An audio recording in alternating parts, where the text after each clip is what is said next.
Today, it's 6 mistakes that I made as a home gardener going into the whole viral situation. What were those mistakes and how can you avoid them so you're not like me? In case you missed that, today we're talking 6 of the mistakes that I made as a homeowner and a gardener going into the current situation that we're all facing and living through. Maybe you're in the same boat that I was. Maybe living here in the West, you just took the supply chain for granted. Everything was only an Amazon order away or a short drive down the street. Now that short drive down the street takes you to a store with empty aisles, and that Amazon order that would be here in about 48 hours via Prime is now a month away for a non-essential item. And Amazon's actually out of stock of some things. We weren't prepared for this, I think, as Westerners, and this should be a wake-up call. Yet how we're living today through the crisis is really how most of the world lives. We had it easy, and we weren't ready for this. So let's get ready. Mistake number 1 was I didn't have an ample supply of microgreen seed on hand. Now you might be saying, microgreens, who cares about microgreens in the time of a crisis? And I'll say, well, I care about them. Here's why. Microgreen seed is shelf stable for a fairly long time, so you can let it sit there. And it's essentially a crop that you can grow on demand. Anywhere from 10 to 14 days, and you can have a harvestable crop. Try and do that with any other vegetable. It just ain't gonna happen. So in times of crisis, if you needed to turn on the switch and get yourself some sustenance, some greenery, some roughage, some filler, then microgreens are a great option to go to. The one negative of microgreens are they are seed intense. So if you want to be able to turn on that microgreen switch, you're going to have a lot of seed on hand. One thing I'm trying to do now going forward are pick about 3 different types of microgreens and keep an ample supply of each seed on hand. Pea shoots, sunflower shoots, and maybe a radish mix are a great way to go. Peas are relatively cheap, sunflowers are relatively cheap, and radish is relatively cheap. So from a seed standpoint, they're not that expensive. All of those seeds store well if kept dry. And once you grow those out as microgreens, you end up with a pretty big product at the end of the day. These aren't the dainty little microgreens that you'd see in a Michelin star restaurant. They're big, they're beefy, they provide filler sustenance here. You can use them in a salad. You can very quickly turn on the switch and get plants up and growing in very limited space. I think it's a great option for people in apartments, in cities who don't have access to land. And for those of us with land, I still think it's a great option because if it's the middle of winter wherever you're at, it's really hard to go out and start growing vegetables outside. Why not have something you can easily grow inside? Not having enough microgreen seeds was one big mistake that I made going into this. Mistake number 2 was always have a food crop in the ground. Year-round, be growing something in the ground that I can eat. Maybe that's a perennial, maybe that's an annual. Something I can go out any month of the year, any week of the year, or really any day of the year and harvest something from it to be able to eat it. And I don't mean some little dainty herb, something that I could actually make a meal out of. I've been really bad at this. And not bad intentionally, but just kind of bad in a negligent way. One thing I've always used the winters for out here is to build up my soil by growing cover crops. It's great for the soil, it's kind of paying it forward that way. Yes, if push came to shove, I could eat the cover crop that I'm growing, but that's not ideal. So going forward, I want to develop a year-round crop plan for myself as a gardener, as a homeowner, as a father, as a husband, and just as a responsible citizen so I can provide food for my family if this happens again any time of year, and I can help out my neighbors any time of year. I'm thinking in terms of annuals here, perennials, and then some sort of protein source, which for me on a small scale is going to be and is chickens. So if you're not growing food all year round, you're actually a little bit more vulnerable and fragile than you might think. Mistake I made here was not having something in the ground that I could eat year round. The third big mistake I made here was just accepting my Western life as easy as it was. I was just kicking back and just letting food show up in the mail, literally. I haven't grown a lot of bulk calories as a gardener, and that is a big vulnerability when you start to look at a supply chain disruption.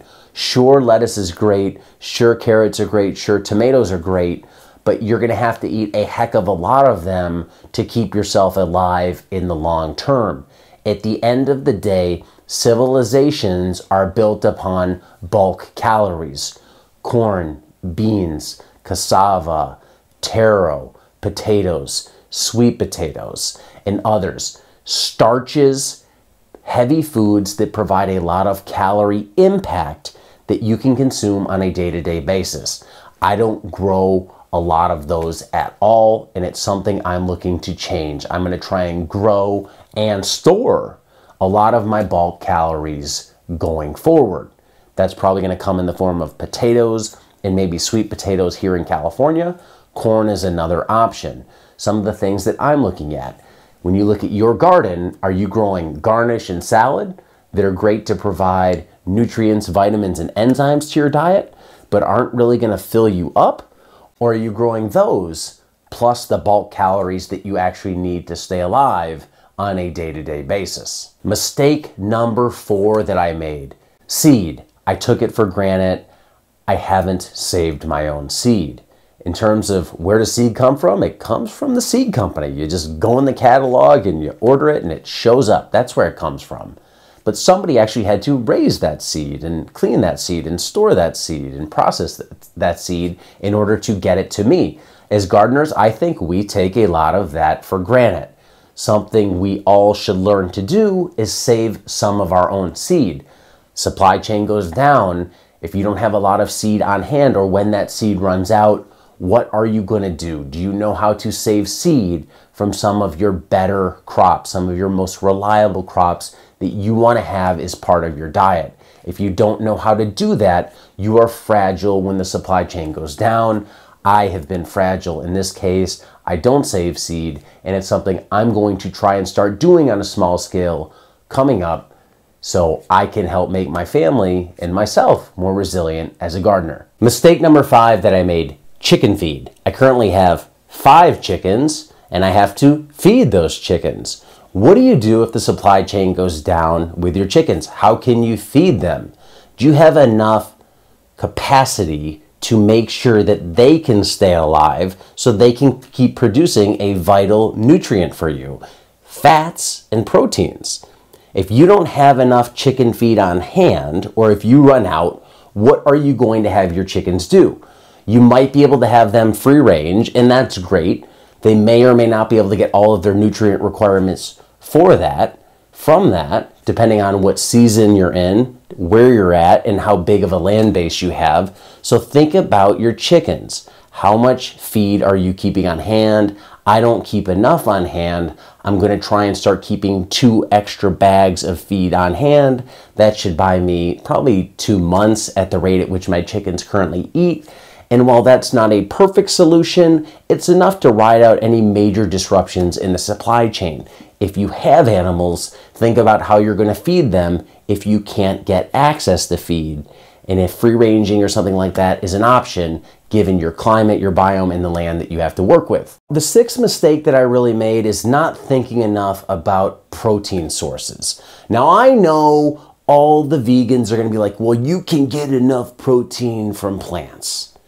Yeah, that's true, but it's also limited. You have to eat a lot of broccoli to get a lot of protein, and to eat a lot of broccoli, you have to grow a lot of broccoli. How can you get more concentrated forms of protein? Now, you can look at the higher protein plants, beans, soybeans, those types of plants. Quinoa is another great example. Or you can look at the animals. Animals are great, but then we go back to the previous point. How are you going to feed the animals? In my case, the protein source and the fat source that I have available for my family is chickens. I'm getting fat from the eggs, and I'm getting protein from the eggs. In a situation where supply goes down, there is a shortage, what are you going to do for protein?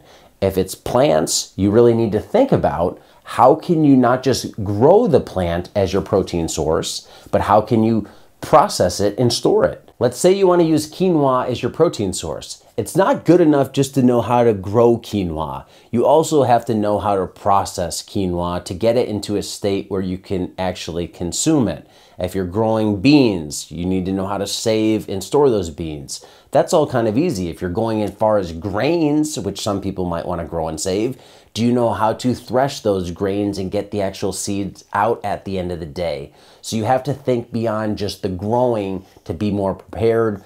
That's something I'm not well versed in, and I need to at least learn at a basic level and decide beyond the chickens, if they go down, where is my protein going to come from? Quinoa is probably a great example of something that I'm going to be looking at. This crisis, I think, has shed a lot of light on the fragility of the American system. I think it shows that if the supply chain goes down, we are more vulnerable than we think. I think a few great things are going to come out of this. I think people are going to look at this and try and become a little bit more anti-fragile, a little bit more resilient. I'm hoping that a lot of the me out there turns into we, and we can look out for our neighbors. Everything that I went through on this list doesn't necessarily have to be accomplished by you. Can you work with a neighbor and do some sort of barter system?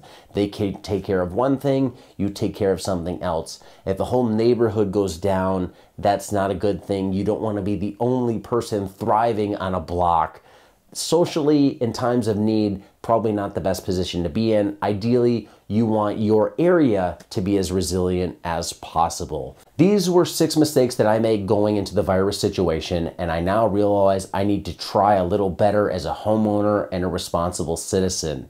Despite these mistakes, I'm doing okay. I hope your family's doing okay, and I hope you can learn from my mistakes and some of the mistakes you might have made to try and do a little bit better next time so we're all a little bit better off. Remember, it's not always just about me. We need to make it a little bit more about we. I hope this one helped. Thanks for watching. Until next time, be nice, be thankful, and do the work.